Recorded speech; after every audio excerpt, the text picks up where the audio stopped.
আসসালামু আলাইকুম, কেমন আছেন সবাই? আজকে আমরা নতুন একটা ভিডিও নিয়ে আসলাম। আজকে হচ্ছে আমরা আমাদের বাড়ির কিছু গাছ কাটতেছি। এর কারণ হচ্ছে আমরা খামারের নতুন ঘর তুলবো, নতুন শেড উঠাবো। আমাদের বাড়িতে কিছু গাছ ছিল, সেই গাছগুলো কেটে মেলে নিয়ে তারপরে ভেঙে এনে সেই কাঠ দিয়ে ইনশাল্লাহ ঘর তুলবো। তাই আপনাদের জন্য একটু ভিডিও করে রাখলাম। আমরা হচ্ছে আমাদের খামারে 2টি ঘর উঠাবো। কোয়েল পাখির জন্য 2টা শেড তৈরি করব। পরবর্তী ভিডিওতে আমরা আমাদের ঘরের কাজের ভিডিও দেব। তো আজকে হচ্ছে আমরা মেলে আসছি গাছগুলো নিয়ে। আজকে প্রচন্ড পরিমাণে বৃষ্টি নামতেছে, ভিডিও করতেও কষ্ট হইতেছে বৃষ্টির মধ্যে। আজকে মেলে কোনো লোক নাই, তাই আমাদের কালকে কাঠগুলো নিতে হবে। আর আমরা ভোরবেলায় আজকে এসে পড়েছি।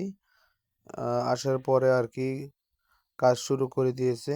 মেলে একটা জিনিস দেখে খুব খারাপ লাগলো যে কাঠ যা ভাঙাইতেছি তার থেকে চলাই হয়ে যাচ্ছে বেশি, কাঠের পরিমাণ খুবই কম। সবাই আমাদের খামারের জন্য দোয়া করবেন, আমরা যাতে ভালোভাবে ঘর বা শেড উঠাইতে পারি। আর আপনাদের যাদের কোয়েল পাখির জিরো বাচ্চা থেকে শুরু করে যে কোনো বয়সী বাচ্চা লাগবে, আমাদের সাথে যোগাযোগ করতে পারেন। আমাদের কাছে সব বয়সী বাচ্চা আছে অ্যাভেলেবেল। আমাদের ঠিকানা হচ্ছে শিবচর মাদারীপুর ভদ্রশনী ইউনিয়ন।